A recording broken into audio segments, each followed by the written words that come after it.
Hey there, my name is Truly, and today I'm working on my 1997 K1500 truck, replacing the door hinge pins and the bushings.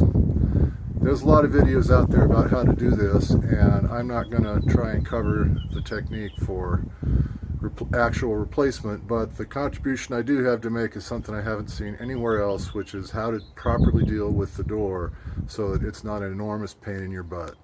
So here's how you do it. So this is the technique I came up with. You're going to need a 6-foot step ladder, a 2x4 or a couple of 2x4s, or 4x4 like I'm using here, and a couple of ratchet straps.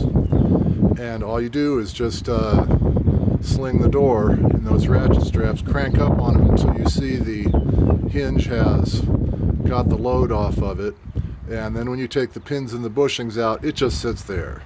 And you can pull it out a couple inches, do the replacement, push it right back in place. It hasn't moved at all.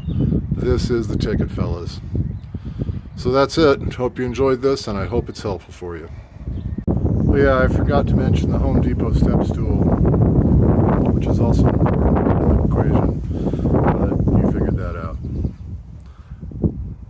Happy hinge and bushing changing.